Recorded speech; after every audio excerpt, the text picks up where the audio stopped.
नमस्कार, मैं हूं विशाल पांडे और आज मैं आपको उत्तर प्रदेश की सियासत से जुड़ी वो बड़ी खबर बताने जा रहा हूं जिसने उत्तर प्रदेश की सियासत में 2024 के लोकसभा चुनाव से पहले एक बड़ी चर्चा को जन्म दे दिया है। दरअसल पश्चिमी उत्तर प्रदेश की राष्ट्रीय लोकदल अब भारतीय जनता पार्टी के साथ गठबंधन करने वाली है। सूत्रों के हवाले से यह बड़ी खबर सामने आ रही है। हालांकि ना तो बीजेपी और ना ही राष्ट्रीय लोकदल ने आधिकारिक तौर पर इस खबर की पुष्टि की है, लेकिन दोनों ही दलों ने इसका खंडन भी नहीं किया है। सूत्रों के मुताबिक राष्ट्रीय लोकदल को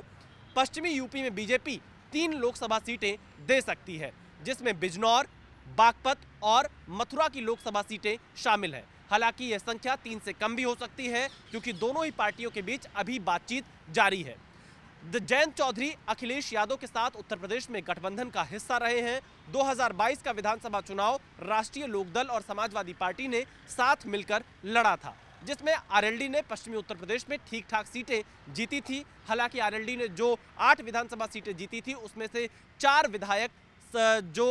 आरएलडी के थे वो प्रत्याशी समाजवादी पार्टी के थे, यानी नेता समाजवादी पार्टी के थे और सिंबल आरएलडी का था। लेकिन अब आरएलडी और बीजेपी के बीच गठबंधन की बात जब सामने आ रही है, तो आपको यह बताना भी जरूरी है कि कुछ ही दिनों पहले जयंत चौधरी ने लखनऊ में समाजवादी पार्टी के अध्यक्ष अखिलेश यादव से मुलाकात की थी और अखिलेश यादव से मुलाकात के बाद जयंत चौधरी ने ट्वीट कर यह जानकारी दी थी कि उत्तर प्रदेश में 2024 लोकसभा चुनाव के लिए सपा और आरएलडी का गठबंधन फाइनल हो गया है। सूत्रों से उस वक्त जानकारी मिली थी कि सपा पश्चिमी उत्तर प्रदेश में आरएलडी को 7 लोकसभा सीटें दे रही है, लेकिन अब हर बदलते दिन के साथ सियासी घटनाक्रम भी बहुत तेजी के साथ उत्तर प्रदेश में बदल रहा है। क्योंकि एक तरफ जहां राहुल गांधी की भारत जोड़ो न्याय यात्रा 16 फरवरी को उत्तर प्रदेश में प्रवेश करेगी, तो उससे पहले अगर आरएलडी इंडिया गठबंधन से अलग होती है तो इंडिया गठबंधन को यह बड़ा झटका लगने वाला है, क्योंकि आरएलडी भी इंडिया गठबंधन का एक प्रमुख सदस्य दल रहा है और जयंत चौधरी लगातार इंडिया गठबंधन की सभी बैठकों में शामिल भी होते रहे हैं।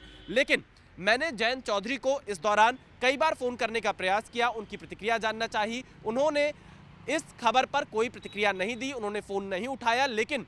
आरएलडी के महासचिव त्रिलोक त्यागी से जब मैंने फोन कर पूछा कि क्या बीजेपी का आरएलडी के साथ गठबंधन होने जा रहा है, तो त्रिलोक त्यागी ने इसका खंडन तो नहीं किया, लेकिन यह कहा कि अगर आधिकारिक तौर पर कोई बयान आएगा तो आपको जरूर सूचित किया जाएगा। यानी कहीं ना कहीं बीजेपी और आरएलडी के बीच में गठबंधन को लेकर बातचीत जारी है। पश्चिमी उत्तर प्रदेश की अगर हम सियासत की बात करें तो इसमें जाट वोटों का कई सीटों पर बोलबाला है, खासतौर पर मुजफ्फरनगर, कैराना, बागपत, मेरठ, बुलंदशहर, गाजियाबाद। ये कुछ ऐसी सीटें हैं जहां पर जाट मतदाता अच्छी खासी संख्या में है और बीजेपी इस बार कोई चूक नहीं छोड़ना चाहती और इसीलिए अब बिहार में जहां एक तरफ बीजेपी नीतीश कुमार के साथ फिर से हाथ मिला चुकी है, तो वहीं आरएलडी के साथ एक बार फिर भारतीय जनता पार्टी गठबंधन करना चाहती है। उत्तर प्रदेश की सियासत पर नजर रखने वाले जानकारों का यह मानना है कि आरएलडी राम मंदिर के उद्घाटन के बाद से जिस तरह से माहौल बदला है देश में, उसको देखते हुए अब इंडिया गठबंधन को छोड़कर एनडीए के साथ आना चाहती है। आरएलडी को यह लगता है कि अगर एनडीए के साथ आरएलडी को 2 सीटें भी मिलती है तो वो उन 2 सीटों को भी जीतने में कामयाब रहेगी, क्योंकि 2019 का जो लोकसभा चुनाव हुआ था, उस लोकसभा चुनाव में समाजवादी पार्टी, बीएसपी और आरएलडी का गठबंधन था। इसके बावजूद भी जयंत चौधरी के स्वर्गीय पिता अजीत सिंह भी अपना चुनाव नहीं जीत पाए थे, मुजफ्फरनगर से चुनाव हार गए थे, बागपत से भी आरएलडी को हार मिली थी और जयंत चौधरी भी लोकसभा नहीं पहुंच पाए थे। तो ऐसी स्थिति में जब सपा, बसपा और आरएलडी का एक मजबूत गठबंधन के तौर पर भी आरएलडी सीटें नहीं जीत पाई, तो सपा, कांग्रेस और आरएलडी के साथ गठबंधन में आरएलडी कितनी सीटें जीतती, इस बात की आशंका जयंत चौधरी के मन में लगातार बनी रही है। अब देखना यही होगा कि आखिरकार जयंत चौधरी कब और इस पूरे गठबंधन को अपना एक नया रूप देते हैं, कब बीजेपी के साथ जाते हैं, क्योंकि बहुत सारी खबरें इस समय उत्तर प्रदेश की सियासत में लगातार घूम रही हैं। चर्चा इस बात को लेकर भी है कि अगर आरएलडी बीजेपी के साथ आती है तो उत्तर प्रदेश की सरकार में भी आरएलडी को जगह मिल सकती है, आरएलडी के किसी एक विधायक को मंत्री बनाया जा सकता है। वहीं लोकसभा सीटों को लेकर भी चर्चा लगातार जारी है। जयंत चौधरी हालांकि खुद राज्यसभा के फिलहाल सांसद हैं, लेकिन आप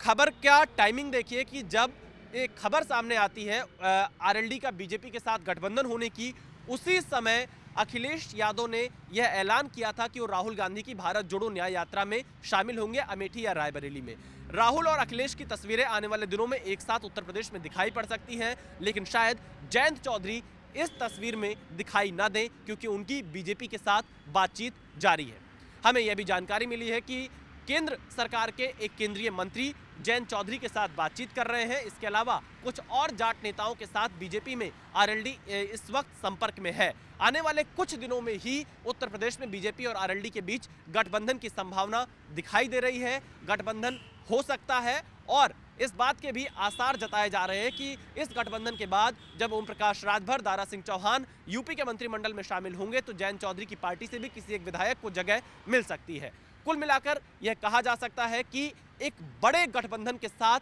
भारतीय जनता पार्टी उत्तर प्रदेश में चुनाव में लोकसभा में जाना चाह रही है, क्योंकि फिलहाल बीजेपी के साथ निषाद पार्टी, सुहेलदेव भारतीय समाज पार्टी, अपना दल एस और अब अगर आरएलडी आती है तो 4 और पार्टियों के साथ उत्तर प्रदेश में बीजेपी का गठबंधन फाइनल हो जाएगा। यानी पूरब से लेकर पश्चिम तक अपने एक एक वोट को सहेजने में बीजेपी इस वक्त लगी हुई है। आप बने रहिए जी न्यूज़ के साथ, हम आपको उत्तर प्रदेश की सियासत से जुड़ी हर खबर बताते रहेंगे।